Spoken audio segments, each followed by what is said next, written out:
इसमें ऐसा होगा कि ईसीएम आया है दूर से 50-100 किलोमीटर, बराबर। अब वो कंडीशन में आपके पास ईसीएम में से आप चेक कर रहे हो और ये झटका ले रहा नहीं, तो भी आप श्योर होना नहीं। क्यों नहीं होना? क्योंकि कुछ डिसीजन जो लेने होते हैं ना, वो प्रॉब्लम वाले, मतलब आप डिसीजन नहीं ले पाते, इसके अंदर प्रॉब्लम होगा या गाड़ी के अंदर। तो वैसे टाइम में आपको 50-100 किलोमीटर से ईसीएम आया, तो आपको उसे खोल के भी एक बार जरूर देख लेना चाहिए, तो आपको पता चलेगा। इसमें ज़्यादा कॉमन फॉल्ट क्या होती है? कैपेसिटर की होती है।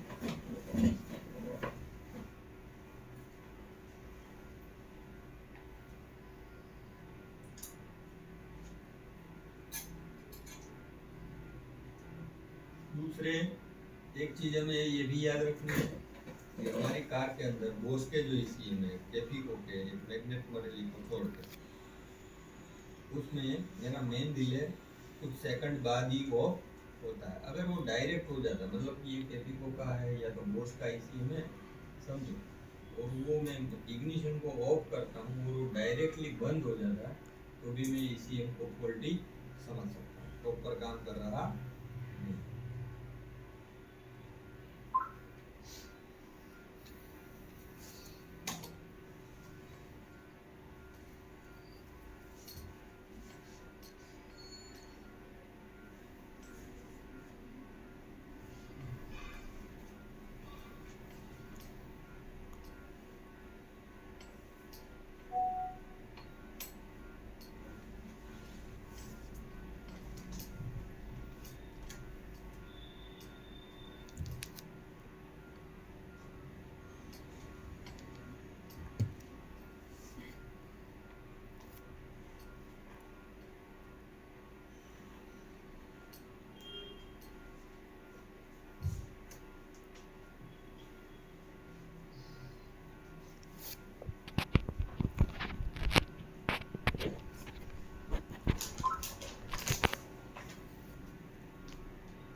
अब मैं यहाँ पे फंसा, कैसे फंसा?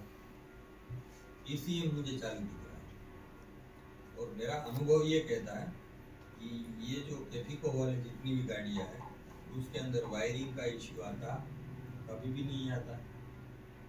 अब मान लो कि मैं ईसीएम को खोल दूँ और मैं ऐसा बोलूँ कस्टमर को कि मैं इसको रिपेयर किया, और वहाँ लगाए और वहाँ चेक लाइट ना आए, तो भी प्रॉब्लम है। अगर मैं इसको बोलूँ ईसीएम चालू है और वो वहाँ लगाए तो भी लाइट ना आए, तो भी प्रॉब्लम है, तो उसका रास्ता में कैसे निकाल? पता ना, कई बार आप ऐसे फंसो, डिसीजन लेना कुछ काम जो होते हैं वो मुश्किल हो जाता है। अब ये डिसीजन में भी ऐसा होता है कि जो रूटीन लाइफ जी रहे उसको कोई फर्क पड़ रहा नहीं, जो काम को ही मान रहे उससे कोई फर्क पड़ता नहीं। पर कोई लोग ऐसा सोचते हैं कि भाई मैं काम कर रहा हूँ तो मुझे उसका कुछ बेनिफिट मिलना चाहिए। अगर वो बेनिफिट उसे नहीं मिलता तो उसे प्रॉब्लम हो सकती है, मतलब कि काम भी होना चाहिए और शाम तक मुझे कुछ मिलना भी चाहिए। कुछ लोग ऐसी सोच रखते हैं, हुआ तो ठीक है, आप गाड़ी के अंदर चेक कर लो, नहीं मिला मतलब रिश्तेदारी में ज़्यादा मानते हैं। आपने देखा होगा बहुत सारे मैकेनिक होते, बहुत सारे गैरेज होते, उसके अंदर इतनी सारी गाड़ियाँ होती है कि एक साथ 20-20, 50-50 लाइन में गाड़ियाँ होती है, और उसकी जब आप इनकम देखो तो वहाँ वो ज़ीरो लेवल पे होता है, जबकि उसके पास एक साथ 10,000 रुपये भी निकलते नहीं। तो ऐसा क्यों होता है? कुछ कारीगर ऐसे देखो जो आप उसके पास दिन में 3-4 गाड़ियाँ ही होती हैं और वो महीने का 2-3 लाख 1 लाख कमा के निकल जाता है। तो वो कंडीशन के ऊपर डिपेंड करता है। मेरा जो स्वभाव है वो कुछ प्रकार का है, जैसे मेरे पास ये आया तो मैंने अभी इसके ऊपर कस्टमर को ऐसा बोला, एक काम करो, इसमें कोई प्रॉब्लम नहीं है, आप गाड़ी के अंदर देख लो, नहीं जो, तो ऐसी बातें चीजें होती रही, समझो, तो आपकी शाम हो जाने वाली है। हो रहा है क्लियर? उससे आपको कुछ बेनिफिट मिलने वाला नहीं, वो तो बातें ही हुई ना। आपने बोला कि इसमें प्रॉब्लम नहीं है, उसने बोला कि तो अब मैं क्या देखूं, मैं क्या करूं? अब ऐसा बोलो कि आप लेके आओ तो वो बोल रहा है तो दूर पड़ रहा है, इसका मतलब हाथ में आया ही नहीं कुछ, और ये जो पूरे दिन मगजमारी की उसका कुछ बेनिफिट ही नहीं मिला हमें। तो हम जो कर रहे हैं उससे हमें बेनिफिट क्या मिल रहा है वो भी हमें काम करते टाइम सोचना पड़ेगा। अब ये हमने इतने टाइम तक इसको रखा और ये रिले के अंदर जर्किंग आया या ब्लिंक आया नहीं, तो यहाँ पे मैं और फंसा हूँ। क्या मैं बोलूँ? हाँ, अब मैं एक वीडियो बना के एक स्कैनर का स्क्रीनशॉट पाड़ के मैं उसे साबित कर सकता हूँ कि भाई इसके अंदर प्रॉब्लम नहीं है, पर प्रॉब्लम है, ये बात फाइनल है। सोचो, प्रॉब्लम है, गाड़ी में चेक लाइट नहीं आ रही, प्रॉब्लम तो है ना, इसलिए तो खोल के आया है। तो हमें इसका सॉल्यूशन कैसे करना है, होता कि नहीं होता?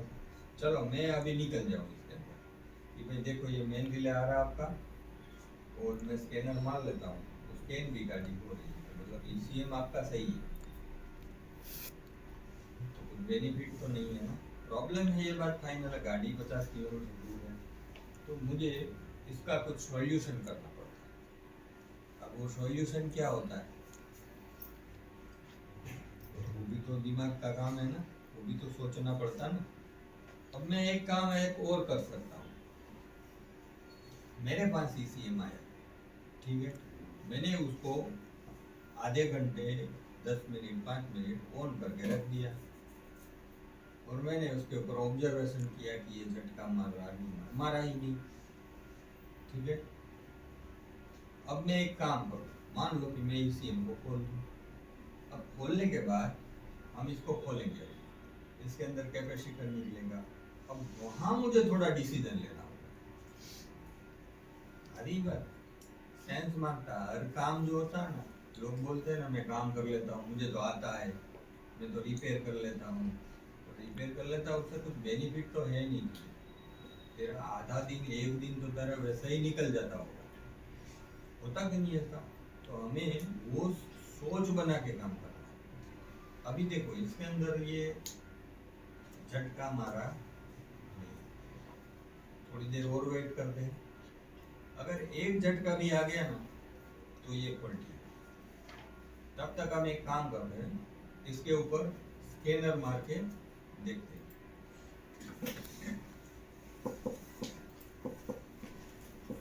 अब स्कैनर लगाने के लिए मुझे कौन से वायर की जरूरत पड़ेगी?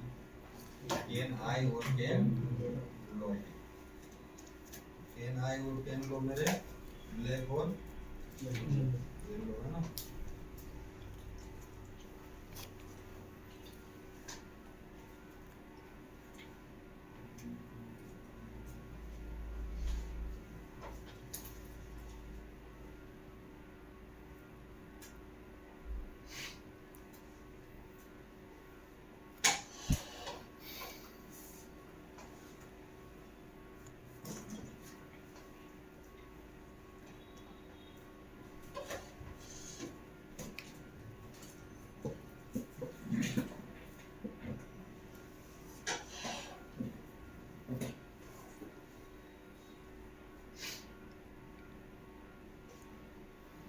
जब आप ईसीएम को चेक कर रहे होते और आप ये फोन सप्लाई के अंदर पिन लगा रहे होते, तो पावर सप्लाई की जो पिन होती है उसमें आपको खास याद रखना होगा। क्या रखना है यार बापू?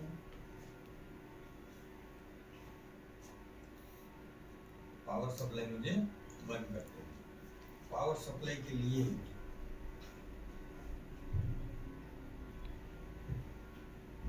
और मैं एक चीज इसके अंदर ऐड कर सकता हूँ, जैसे इसके अंदर चेक लाइट, तो हमने यहाँ 70 नंबर की जो पिन है वो हमने यहाँ एक्स्ट्रा ऐड की है, क्योंकि कैन बॉक्स चेक लाइट की पिन देता, क्योंकि ये बना हुआ है की प्रोग्राम के।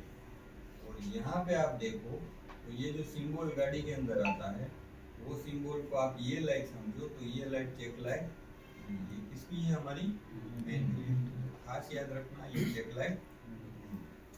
अब हम लोग कैन बॉक्स के अंदर चेक लाइट का इस्तेमाल किसके ऊपर करते हैं? की लाइट। की लाइट का जो कलर है हमारा वो कौन सा है? ऑरेंज।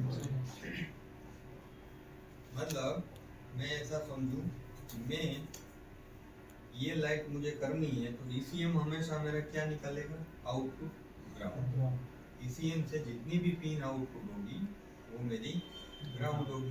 तो जैसे मैं इसको लगा रहा हूँ, मैं इसे ग्राउंड दे रहा हूँ, ये पिन को ग्राउंड चाहिए। अब ये पिन जो मेरी है इसे मैं ग्राउंड दे दूंगा तो ये लाइट मेरी कैन बॉक्स के अंदर आ जाएगी। ये पिन मैं लगा देता हूँ यहाँ।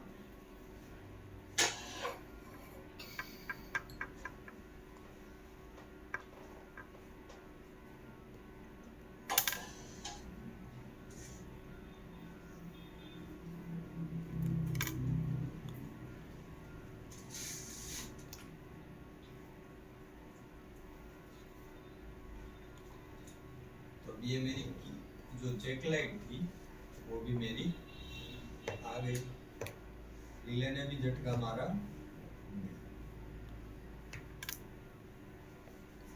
अब बाकी कितनी पिन रही, तो ये ग्रे कलर। अब ग्रे कलर कभी आपको यहाँ ईसीएम चेक कर रहे हो कभी लगाने की जरूरत पड़ती नहीं। ये ग्रे कलर जो हमारा होता है वो इमोबिलाइजर से ईसीएम तक जो सिग्नल जाता है की का, जो सेंसर से सिग्नल जाता ना, वो हमारा ग्रे कलर है। ईसीएम ऑन टेबल चेक करने के लिए वायर कभी लगाओ फूल से भी इसकी जरूरत ही। हाँ, एक आपको ऑन टेबल की प्रोग्राम करना है तो आपको लगाना पड़ेगा। दूसरा आप यहाँ पे देखो, ये ऑरेंज कलर जो है वो पिन भी आपको लगानी चाहिए नहीं। ये पिन है हमारी की लाइट, चाबी की जो लाइट आती है उसका ये ऑरेंज कलर है। तो ये ऑरेंज को हमने डाइवर्ट करके लगाया कहाँ पे, चेक लाइट। ये गाड़ी जो हमारी होती है उसमें दो लाइट होती है, एक चाबी की एक चेक लाइट। तो ये वायर हमने उठा के इसमें लगा दिया, यहाँ पे लगाया। आ रहा है वसीम समझ में? आ रहा है समझ में? हाँ आ रहा है मुझे के हाँ?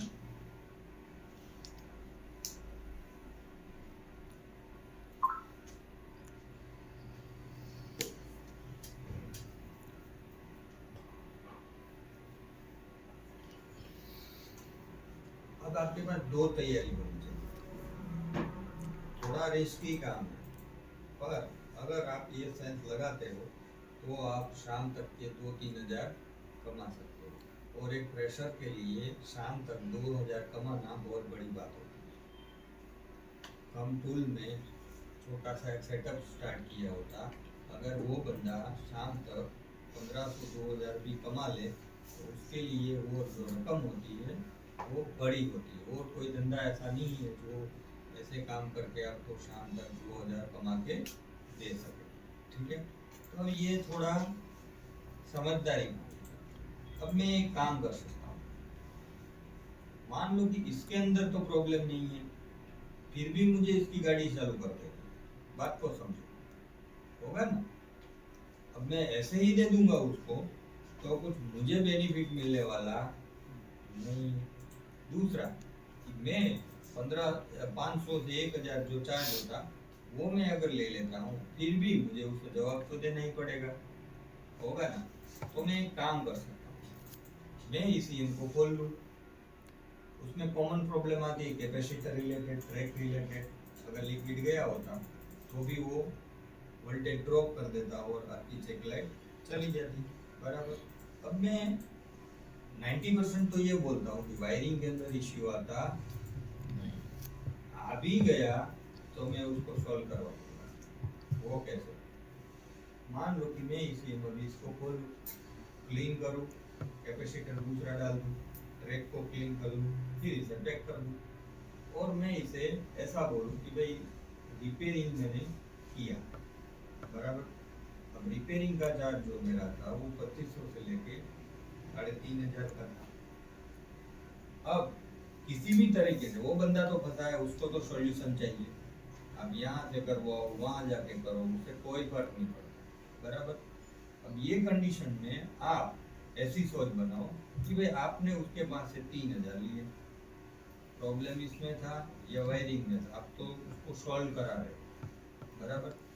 अब आपने उसके पास से 3000 चार्ज लिए, कैपेसिटर नया डाल दिया, आप श्योर हो गए ना, ईसीएम में तो क्लियर हो गए। अब बात आती है ईसीएम आपने वहाँ भेजा, बराबर। अब वहाँ जो कारीगर है, वहाँ जो मैकेनिक है, उसने ईसीएम को लगाया, चेक लाइट नहीं आई, तो उसी कंडीशन में आपके जो आंसर होते हैं वो थोड़े डिफरेंट टाइप के होते हैं। अब वो क्या होता है, अब आप एक काम करो, ईसीएम मैंने यहाँ से ओके कर दिया आपको। अब आपको मैं ईसीएम का सॉकेट जो है आपने यहाँ से ही तैयारी कर ली, पूरी प्रॉपर तैयारी कर ली कि मुझे इसको ऐसे काम करवाना है। गाड़ी वाले को गाड़ी चालू चाहिए, मैकेनिक को भी गाड़ी चालू चाहिए, बराबर। अब आप एक काम उसे ऐसे करवाओगे तो एक आपकी जो इमेज होगी वो बड़ी बन जाएगी उसकी नज़र में, कि हाँ बंदा ये मेरा काम करवा देता है। तो अब ईसीएम जब मेरे पास दूसरा खराब आए तो मैं उसके पास भेजूंगा, तो मैं जहाँ फंसूंगा वहाँ से वो मुझे निकाल देगा। हो सकता है कि नहीं हो सकता ऐसा? तो ऐसी कंडीशन में आप इसके जो पिन आउट है, अब ईसीएम चालू होने के लिए क्या चाहिए, इग्निशन, 82 नंबर की पिन के ऊपर पावर, 2 पिन के ऊपर आपको पावर चाहिए, कितने पिन के ऊपर, 2 पिन के ऊपर। 2 पिन में क्या क्या है, तो भाई 2 पिन में एक ये डार्क ब्राउन 82 नंबर की पिन और एक ये ब्लू नंबर की पिन। अब गाड़ी पे वो बंदा खड़ा है तो आप उसे बोलो कि एक काम करो, टेस्टिंग बल्ब है आपके पास, होता है मैकेनिक के पास, बराबर, नहीं होगा तो जुगाड़ कर लेगा। अब आप एक काम करो, सॉकेट का जो ऊपर का कवर है, सॉकेट का कवर कौन सा होता है, मतलब कि वो जो पॉपुलर ले लो, मतलब आपने 15 मिनट उसके साथ काम किया तो आपका काम हो गया, उसका भी काम हो गया, आपने उसको काम करवा दिया।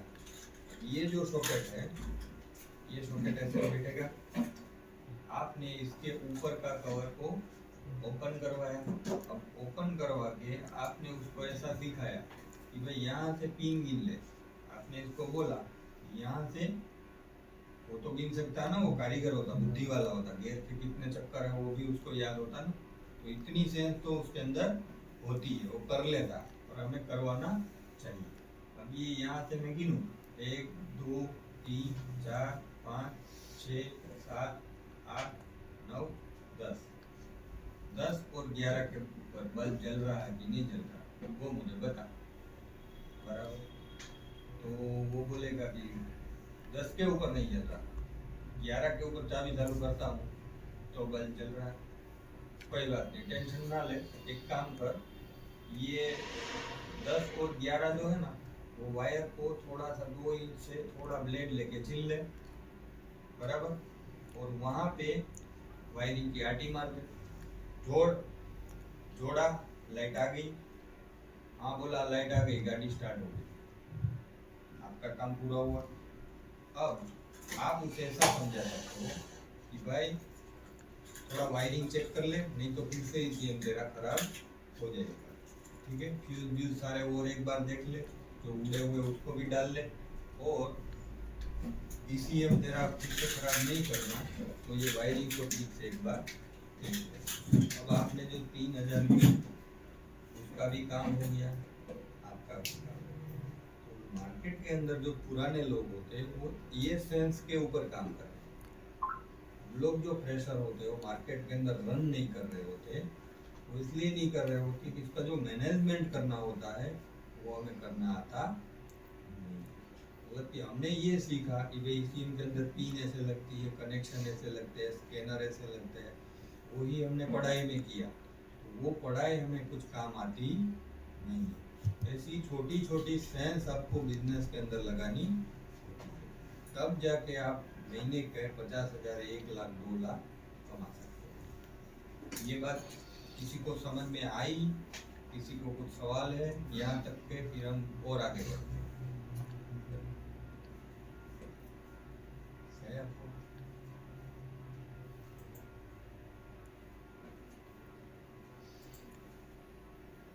आप एक बात खास याद रखना,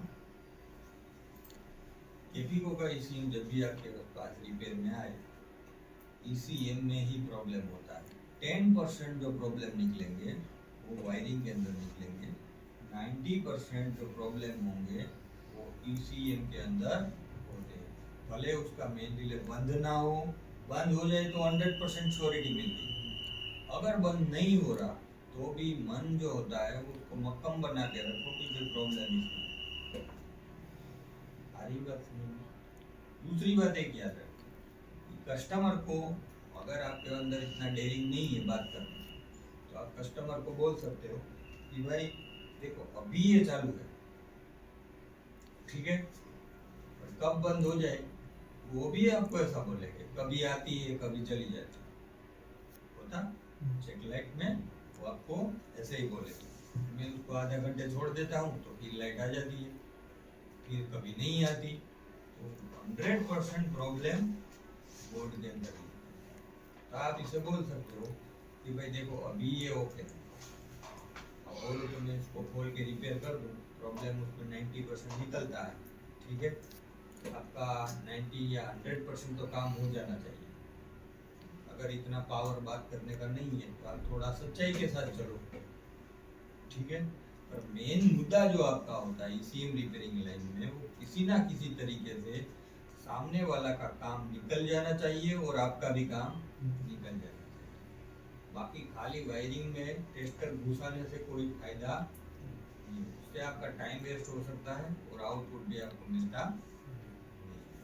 तो ये कंडीशन में हम क्या करेंगे, ईसीएम को ओपन करना ही बेटर हमारे लिए होता है।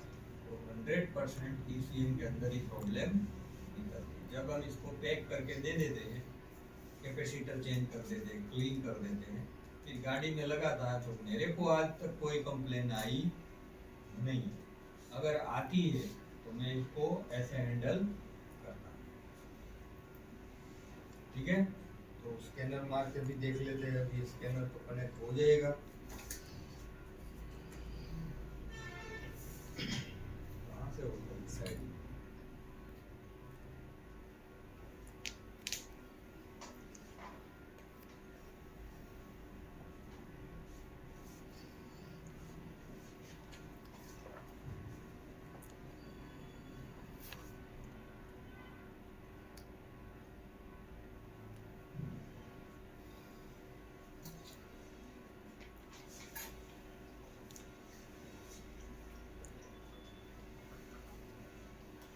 अब जब आप ऑन टेबल काम करते हो ना, तो आपको प्रॉपर कार मालूम नहीं है कि ये कौन सी है, i10 है, i20 है, किसमें जाना है, तो आप ईओबीडी में भी काम कर सकते हैं।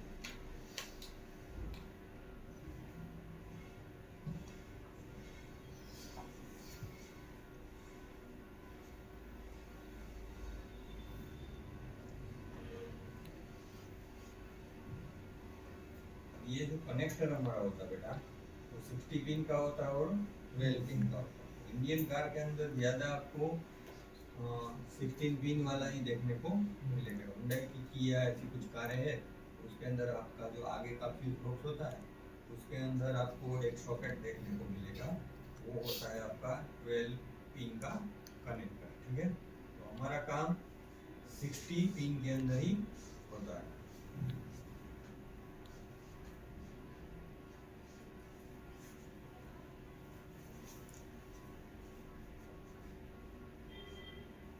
अब ये ऑटोमेटिकली सर्च, मैन्युअली सिलेक्ट ऐसा बोल रहा है। अगर आप कार के अंदर हो, प्रॉपर कार है आपकी, नया जैसा मॉडल है, तो ऑटोमेटिकली भी सिलेक्ट करके दे देता है, नहीं तो हमने मैन्युअली काम करके देखना होता है। अब हम गए जनरल एरिया के अंदर, अब इसके अंदर सारी कार आ गई, तो यहाँ तक मेरी समझ है ये 0301 वाला जो ईसीएम होता वो मेरा i10 के अंदर ही देखने को मिलता। तो यहाँ पे ग्रांड i10 ये सब लिखा हुआ है, तो मैं नीचे जाता हूँ और फिर मुझे i10 मिल जाए। अब यहाँ पे i10 PA i10 I है, अब PA PB ये सब लिखा हुआ होता है ना, तो आपको सब कुछ तो एक साथ में स्कैनर सीखना भी 1 साल का काम है। स्कैनर का जो अनुभव लेना, उसकी एरर के ऊपर जो चार्ज बोलना, वो भी एक अनुभव मांगता है। अगर वो अनुभव आपको मिल जाता तो भी आप और भी आगे बढ़ सकते हो। तो जैसे हमें ओल्ड मॉडल के अंदर काम करना है तो हमें पीए के ऊपर काम करना चाहिए। अब इसके अंदर जो मॉडल आए वो मॉडल में कोई भी एक 14, 15, 16 के आसपास का सिलेक्ट कर सकता हूँ। तो मैं यहाँ पे 2050 के अंदर चला गया। अब यहाँ जी गैसोलीन 1.2, अब ये गैसोलीन के अंदर में चला जाता है और ये यहाँ